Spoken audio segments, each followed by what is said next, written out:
Assalomu alaykum va rahmatullohi va barakatuh. Men usta naqqosh toshkentlik Shoislomov Qahramon Shobzal o'g'liman. Xush kelibsizlar avvalambor.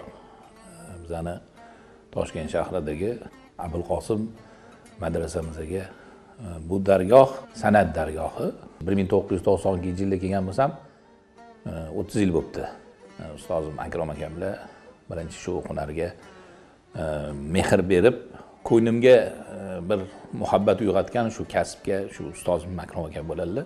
Kitobiy, mana bu eski qog'ozda, ipak qog'ozda turkchada tasqib deyiladi. Kitobni qo'lyozma uslubidagi naqqoshlik san'ati bilan shug'ullanishni boshladim. Naqqosh so'zining ma'nosi bu san'atni negiziki tabiatdagi gul degan ma'noni bildiradi.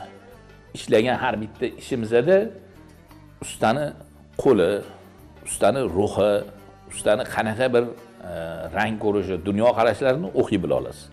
Bir qadimgi qo'lyozma kitob qo'lingizga tushib qolsa ham, agar uni varra olasangiz, ochsangiz, o'sha zamonda yashagan ustani xati, husni xati, xattotni yozgani, naqqosh chizgan naqshlari, rangini jilosi siz sehrlab qo'yadi.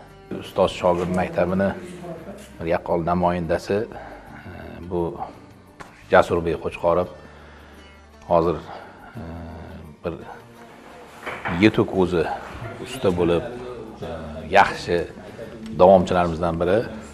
2003-yillar Toshkentga Kamoliddin Behzod nomidagi rassomchilik institutiga kirganimda shu asosan miniatyura yo'nalishiga kirganman. Milliy naqsh san'atini, ya'ni miniatyura bilan hamohang ishlanadigan naqsh san'atini o'rganish maqsadida kirib, Qahramon akamdan, ustozimdan ko'p narsalarni o'rgandim.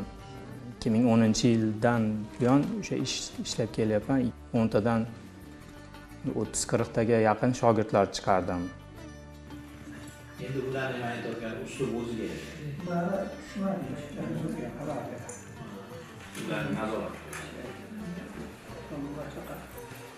o'ta hozir o'zi kitob san'atida, naqqoshlik san'atida, kitob bezash san'atida 3-4 ta o'zining uslubiy yo'nalishlari bor.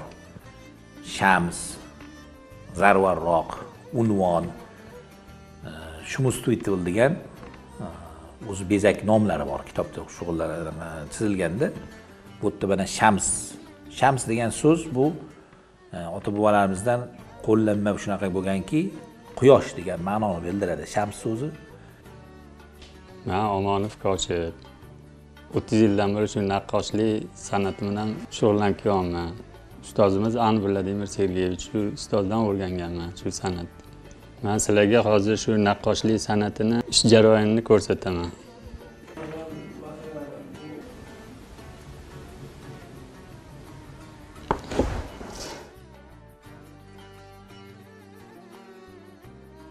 Mana endi tillarni polirovka qilganini hozir ko'rsataman.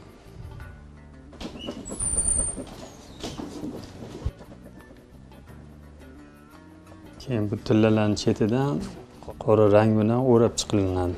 Keyingi jarayon gullarni rang qo'yiladigan jarayoni.